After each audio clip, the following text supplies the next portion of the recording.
Good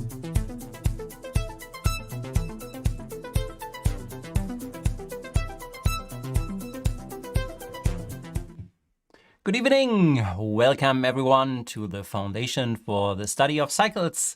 My name is Lars von Thienen. I'm a member of the board, and every week we meet here together to check some cycle analysis, market cycles, interesting data sets, and just have a quick check what the cycles might tell us, to learn, to discuss.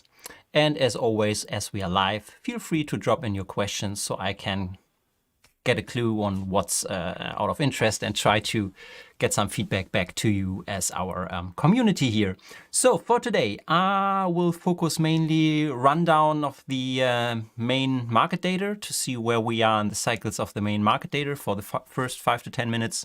The second topic is I will check an idea from the ideas section. So this is where you bring in your ideas to get some discussion here in our community. And the third topic, as always, let's have some live Q&A session based on the questions you send in here in the YouTube chat, and I will revisit them just at the end of the session.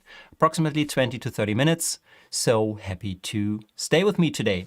Okay, so let's get into it. We start with our cycle analysis as always. So the Cycles app, if you're new to this channel here, is available to all members of the foundation, which helps us applying basic cycle analysis to your data sets or to the available data we provide as wrappers. So wrappers means so you can open it directly from the application. And we provide basic cycle analysis so you will be able to see what the cycles are in this data set. So in this case, let's do a basic cross-check on those cycles. So let's start with the main index. If you just recall where we have left a week ago and the other week, so which tells always it's important to have a continuous view on the status of cycles. We have gone through the weekly cycles of the markets, sentiment cycles, daily cycles, and in the last session I showed you how this aligns now with intraday cycles, which showed we need to await the final push which might be in there. So that's always the frame you need to have in mind. So today let's check the daily cycles for the main markets here together. So this is how it works. You open your data set as I'm doing it here right now. You see the data set, whatever you're calling here is showing up as raw data. So we provide the access to the main markets data right out of the Foundation app here, which you just see. And what's happening here, so if you're new to cycle analysis, it's automatically doing signal processing, which means it tries to detect which cycles are active in this data set. So therefore, this is the data which has been used. So approximately mainly 3 to 4 years. You can add more data, but that's at least a good starting point to not, overanalyze the historical data set in the past, as we are interested in current cycles and maybe not cycles which have been active 10 years ago here. Okay, so then as you will have a look to the spectrum plot, what we're doing here, we see that the most important peak in the spectrum is shown here with a length of 169 trading days. So this is the length of the most important cycle here in this data set.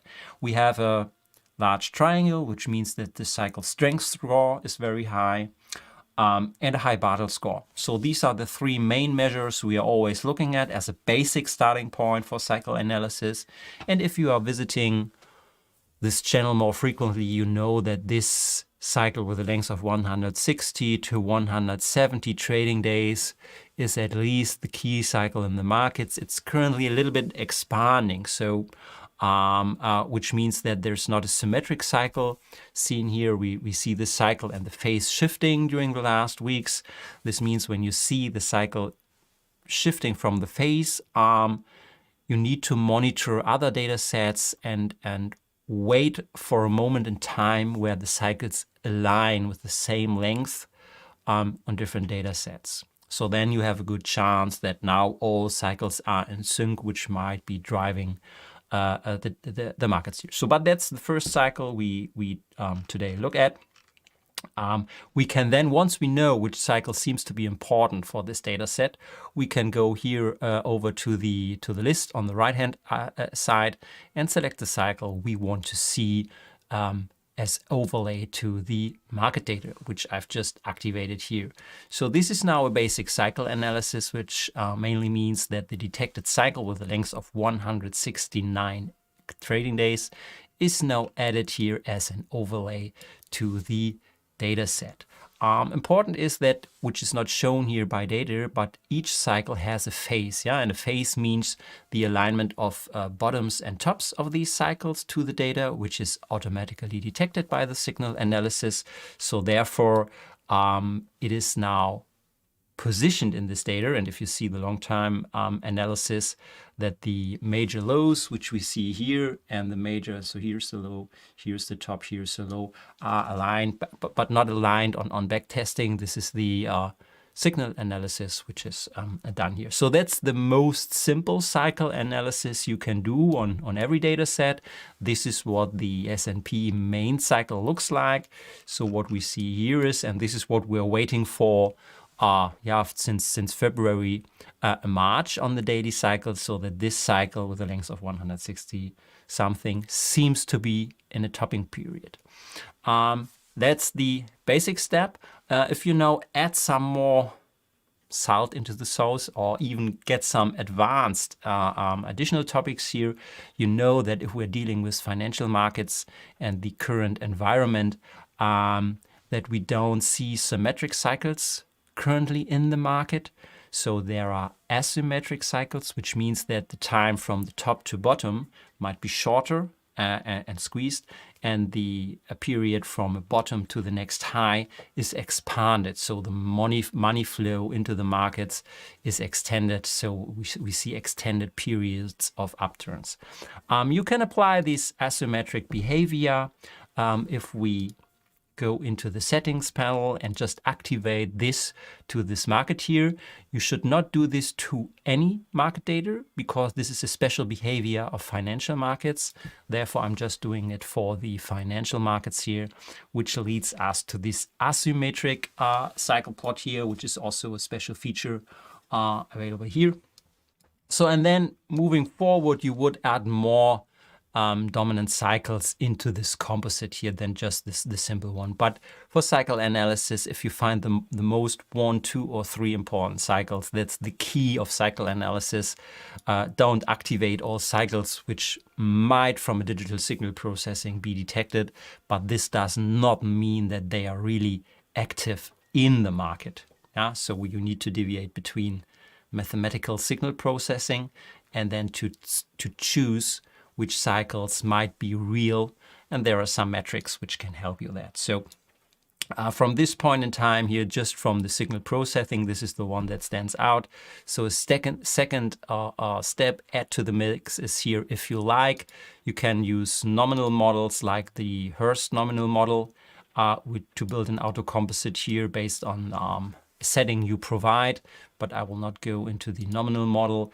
Cycle harmonics is an important topic, which means that we are now looking for harmonical relationships around the cycles which seem to be important. So if we select the one here with the 169 and the harmonic component, then will show us which cycles have an harmonic relationship towards that cycle. And in this case, it's more found, and I think this is the second harmonic here. It's a more longer term cycle, which we could add to the mix, which gives us a component cycle based on 2 dominant cycles here. What are we doing with this cycle analysis? And you see how these 2 cycles mainly explain the market behavior during the last 4 years. So what are we looking for if we put this composite into the future? Don't overstress the composite forecast, which you can plot into the future however you like. Cycle analysis means we are looking for timing, not the amplitude, not the move of the amplitude. So this is not an indication how high or low price movements will be. We're just looking for timing in regards to when the cycle tops or the cycle bottoms, which apply here, might happen on the time scale. Yeah, so that's what we're looking. And in most cases, we're just looking on the next important turning points, which is currently around to happen. And then the next one is projected into July and end of summer this year. Depends a little bit on how asymmetric we plot this movement here. But the most important is to see, and this is what we're observing, where we need to monitor now different cycles come into alignment on the daily scale, sentiment data cycles, related data sets, not only the Snp, and then it gets more important in regards to making real forecasts here. So that's the Snp, which is now in alignment, by the way, with the intraday cycle I showed you last week. If you're interested, just switch back to last week analysis on a 2-hour time frame chart. But let's check some main markets here. So the second step, if you do this kind of basic cycle analysis, is look for data sets which are related or might correlate to the market. So not the primary data set, maybe also secondary data sets, all leading indicators, which often are sentiment data sets. So if you have access to whatever sentiment data, and there are lots of sentiment data sets out there and available, it's really valuable to analyze these sentiment data sets if you find cyclic behavior in these cycles, because especially sentiment moves in waves. Yeah, sentiment does not abruptly jump from one sentiment to the other level.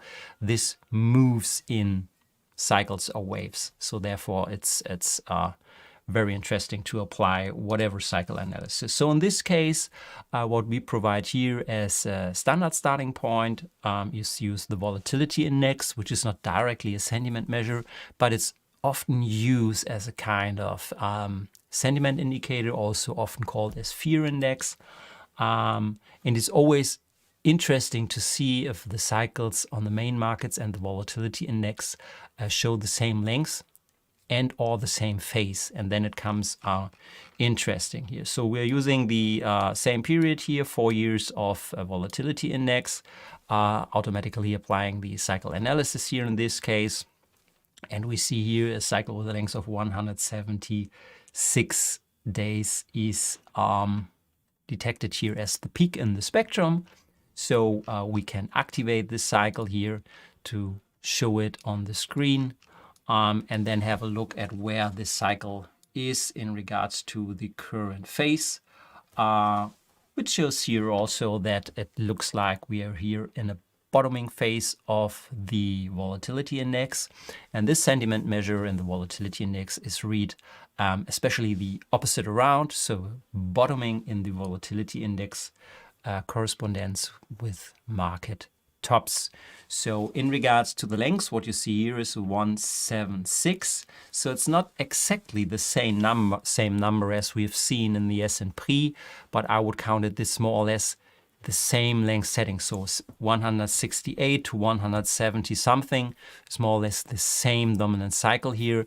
So we can count this. We have seen now the same daily length here in this data set. It can deviate about it's a deviation about 8 to 10 days, which is even not 5% of the overall cycle. So it's below 5% deviation between these two cycles, which is more or less, and you see the next cycles in this range, there is no cycle in the range of the lengths here. So it's the same cycle which we see in the Volatility Index as a sentiment cycle, and on the main markets, which are in alignment now. They have not been in alignment in the period of February and March as we reviewed these two daily cycles. So since 1 or 2 weeks, they have come into alignment now, which is an interesting situation, having a view on daily cycles here. So now these two cycles get into alignment since 2 weeks.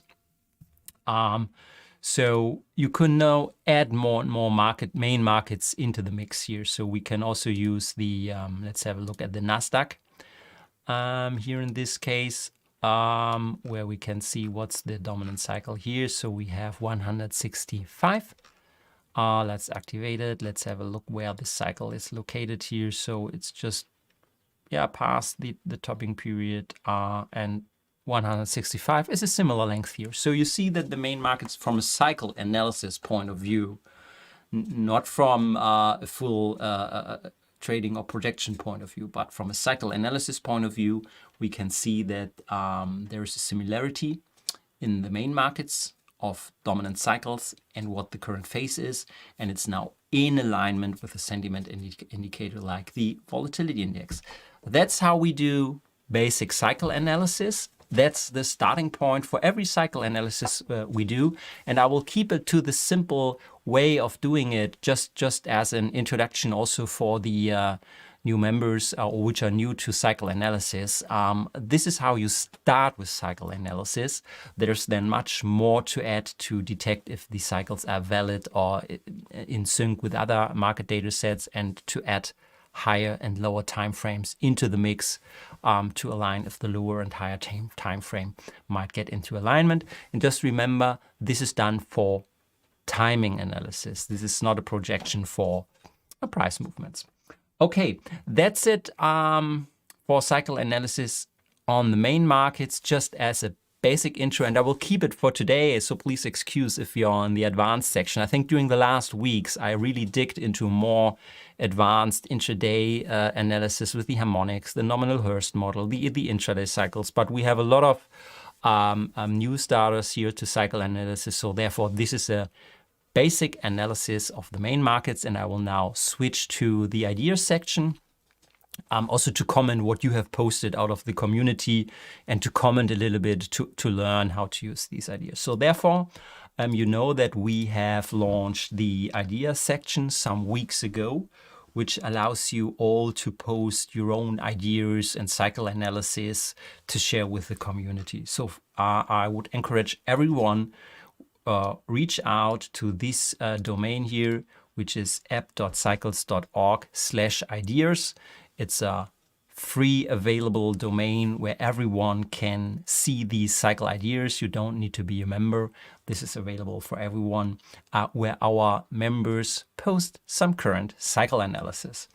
And I will just open the first one due to several reasons, and I want to try to explain it. So here, Mini Trader posted just today cycle data including weekend data, and I will explain what the difference is, and then has used some advanced tools to detect or select the cycles in this model here. And therefore I just want to repeat, because this is interesting that you see out of the community how it works. So we just open this analysis, and again, this can be done by anyone from you. Just go to this website and open this cycle analysis. So this is the analysis done here by Mini Trader. Some short comment here. It's a study which relates to the Yahoo daily data close prices and has been added as weekend. So this is the first important point to mention here, so that this is now calendar day series, and this is the pre-processing of every data set. So you are responsible to understand what pre-processing might be required or should be added. We just simply provide raw access to main data series like Yahoo, Google Finance, or the Federal Reserve Bank is providing. So you just need to click and the data shows up. But this is mainly trading days. So if you need to do maybe proper or more detailed analysis, and if you want to have a real calendar view, you need to pre-process this data on your own, so you can upload this data set. And in this case, Mini Trader added over the weekend additional days and just filled in the last closing price, which makes this data set then a real continuous time series, including the weekend. So we have real calendar days. For cycle analysis, this is a very important and also a step I would recommend if you really use this for adding to your forecasting a tool set. We have seen the trading days analysis just a second ago. Then add also a calendar day cycle analysis to see if there is a different message. In this case, you should not relate on the cycle analysis, or even the calendar cycle analysis shows a similar picture, which shows then even more that these cycles seem to be important for the market. So here we have a pre-processed data set by MiniTrader, which is one important topic, which is always recommended to do this as a second step. And then in this case, I think 20 years of historical data has been used. So that's also a topic where you need to decide what's the range of data you use for your analysis. In this case, we have over 10,000 data points, which reflects the last 20 years back to 1992 of daily data for the, what was this, for the Dow Jones index here in this case. So 20 years of daily data is quite a long historical point of view, which makes sense, but you need to be aware what you're doing here. So if you have this large amount of historical data, so you're looking for cycles which are active over the last 20 years, so which does not mean that they are the most important cycles right now, but over looking at this long period, these cycles have been active during the last 20 years. That's what the spectrum then shows here at the bottom of the chart. And now, if you have this huge amount of data sets, there are a lot of cycles detected. So each peak in this spectrum here reflects a cycle which has been detected by the digital signal processing. But you need to understand that whatever you use for signal processing, there will be false signals which will show up here. So now we need to find a way, how do we detect false cycles, or how we detect the most important one out of this data set. So therefore we have at the first point the deviation between green, blue and red triangles. So the green ones are ones with the higher Bartle score, which guides as statistical significance here in this case. And the second topic is the amount of the peak, so the amplitude of this peak. And the third one is then also the size, which represents the strength or the influence on the price movements or the amplitude movement of the real data set. So you can ignore cycles which don't have a huge impact on the price or amplitude movements. So therefore they just have a small triangle here. So these are the three main rules to have a look at this huge data set. But, and this is what has been used in this case here by MiniTrader, and that's the reason I pulled it up. Now it makes sense to activate the advanced models for picking a composite. And in this case, the nominal Hurst model was used. So Hurst provides a standard cycle length of cycles, which are there on average cycle length in these data sets on average. So it's just a nominal model. It does not mean that exactly this cycle is there. And then we can use, if we activate this switch here, which was being used in this study here, that we automatically pick from the spectrum the cycles which are the nearest towards this nominal model here. So which means we are just following the Hurst idea of just using the cycles for the Hurst nominal model if we follow the model from Hurst. And the second important aspect is now guiding us which cycle to pick. It's the harmonics. So it's always, so once you start with the most important cycle, like the most dominant cycle with the highest amplitude or highest strength score out of the rating, you then look into which cycles relate from their harmonical score to these cycles here. So that's what the cycle harmonics is doing. And these two approaches now have been used by MiniTrader here in this example. So using the Hurst and the multi-harmonic approach to find the cycles which might be important for this data series here. So, and you can see, and that was the reason why these cycles here in this case have been picked for this idea here. I just want to explain what has been done here so that you can recall this. And that's always the advanced approach we are teaching or showing here, which you then use, especially if you see so many possible cycles here.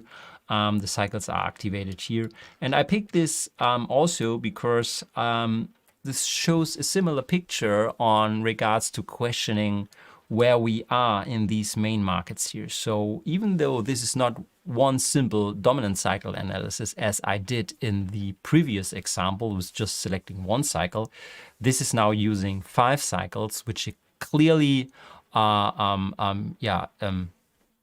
objective approach now how to pick these cycles. So the approach and the framework behind, I try to explain it very, very quick here, but that's the way how you can do it. So a composite model out of 6 cycles, which have been used here following the Hurst model, and the harmonical model lead to this composite. You can always check that it worked well in the past, while not using the cycle with the length of 169. So you might wonder why the cycle with the length of 169 is not in the list here, which we've used on the other analysis. And there are 2 reasons.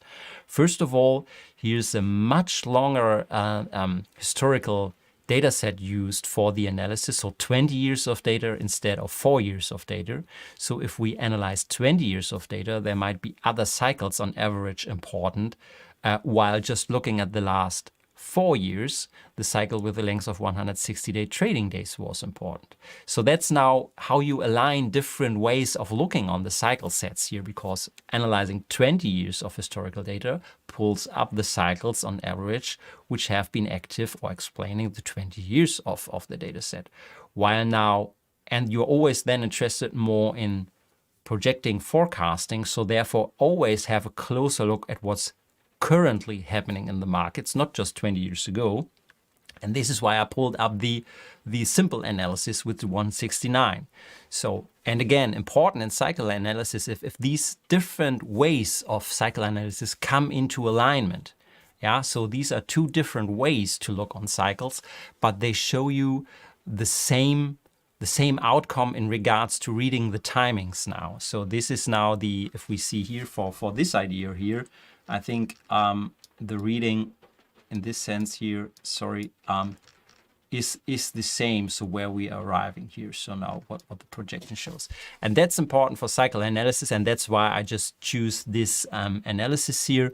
And then just the final word on this analysis here, to make the way to pick cycles here more easy, because it looks very cluttered here, and you can say, okay, I can pick any cycle there because it looks like lots of cycles might be possible to choose here.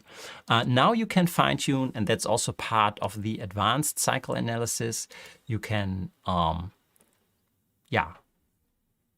switch to the configuration panel, and the cycle scanner has then different configuration ways. And the important point here to mention, and that's always important if you have this very long historical data sets where you analyze, you can switch to the average power spectrum, which is shown here on the chart, the average power spectrum instead of a simple amplitude spectrum. So the amplitude spectrum is the raw, pure, basic digital signal processing cycle analysis. The average power spectrum is doing 2 things. First, instead of using the amplitude, it's using power, which is just a mathematical point of view. But the average now is important, that it's not just using one run of digital signal processing. The average in this case here means it's running different cycle analysis on the data set by varying the endpoints of the starting point here. So it's not just this fixed length, then also switching the start day just slightly around and see if there is a different outcome in cycle analysis. And then using an average on the spectrum. So you're aware of smoothing also your cycle, your raw data or price data for whatever indicator. This is what on the bad side introduces the lag in the price series. So therefore we are not smoothing or averaging the raw data set. We are doing cycle analysis on using different runs and then smoothing out the spectrum, which then helps us just the one-time cycles which have been detected, just picking a start and end point, but it's just showing up one time in the digital signal processing will be smoothed out because it's not valid, while the cycles which show up regardless of what starting point you use here, will then have a high peak in the average spectrum. So this helps us to smooth us, to sort out false cycles out of the long period and push up real cycles which are there in every spectrum. So therefore, if you switch on the average power spectrum and update it here, you will quickly see that the spectrum which will now show up looks quite more easier to read in regards of seeing now the peaks, yeah, in this spectrum. Yeah, so this is now, and if you now add the green triangles here, you clearly see two peaks standing out. So this makes, while not using the Hurst nominal model, while not using the harmonics, while using now the average power spectrum, really shows you the 2 and 3 clear peaks which you have in the spectrum here, which is 247 and 106. So you can clear this up and just use the analysis of 247, 247 on the one hand side, and the next one is 106. Okay, which is showing this composite cycle here, which is showing at least the topping period. Yeah, maybe the June or May might be used, or if we add this might be double here, 241. So these are the 3 main cycles here, which is more or less showing the same picture here, so that we are in a topping period, or at least starting of May. So clearly just using a different approach here, getting into the same outcome here, just 2 weeks, which we might see here. Yeah, that's it. I want to highlight a little bit how to use different ways to approach the cycle analysis and to cross-validate different markets in this analysis. So that's the second part for today. And as always, just feel free to drop in some questions. So I will just have a look at your questions here. So quite interesting. We are quite around the world, from Singapore, San Francisco. Maybe if you just drop in the location where you are watching us, just gives me an indication that we are completely live and connected all around the globe here. So thanks for joining that. And yeah, Mahendra, and I think even in the first section, I might have missed some questions from you. So therefore, let's also get back to your comments you had. So I just need to pull them up here for us. Okay, give me a second. Canada, Tony, you're welcome. Brazil, yes. Chabe. Okay, so Mahendra, while it is easy to post ideas, there's no place to comment on posted idea within ideas. So this might be from a user interaction point of view, not finally user friendly, because there are 2 places. The ideas are directly posted with 1 or 2 clicks out of the Cycle Analyzer application, while the discussion around these ideas, you need to switch over to our new launched forum, also 2 weeks ago. So we need to merge these 2 ways, but for now, and I think this is what you mentioned, what everyone should do is what you mentioned in this comment here. So once you have posted an idea, it would be a good way of moving over to the forum, post a link to this idea and make some starting point if you want to discuss it. I mean, if you don't want to discuss your idea, there's no reason to move over to the forum section. But if you're asking for comments on your cycle analysis, or what do you think about the picked cycles, then the correct way of interacting in the current mode of operation is move over to the forum. It's moderated, so we have different colleagues here out of the board which will monitor the forum and will give answers, and also the community members can answer. So Mahendra, yes, that's why I pull this up. So I would ask everyone to proceed in that way. Moving forward, we will merge the comments and the forum to make it more easy for you, but that's the way how to do it right now. And I agree, if I can, or if we can put in a kind of clickable link to directly jump into the forum, this would be more easy. But that's what I said. We will merge the user interface to make it more easy, but please use the forum for discussion on that. Okay, so I just see South Africa, Germany, Belgium, New York City, Brazil, Canada, Singapore, San Francisco. I think we have at least almost every continent. Yeah, not we missing from us. Well, it's time zone topic. Yeah, I mean we can't attend here, everyone. So okay, so that's more or less how we run every week. So today's session was more basic cycle analysis, also to give a prime and a starting point for everyone who is interested in cycle analysis. So that's how we start cycle analysis. And you are invited to just review the other sessions where we also during the last week did intraday, weekly, and longer term data sets. And now moving forward, I will for sure pull up more complicated data sets and discuss more complicated ideas.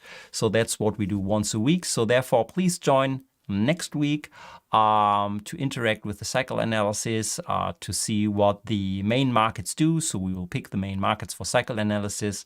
And I would like to see you back all over the world. Thanks for joining today, and we will get back here next week with your questions. All right? Thank you. See you all next week. Bye.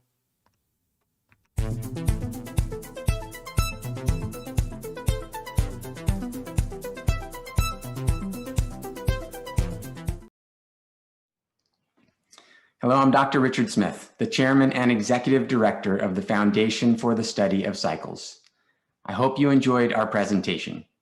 I'd like to ask that if you're not a member of the FSC, that you consider joining so that we may continue to bring you high quality cycles analysis research and programs like this. If you're already a member, of course, thank you. Would you please consider making a donation to the FSC?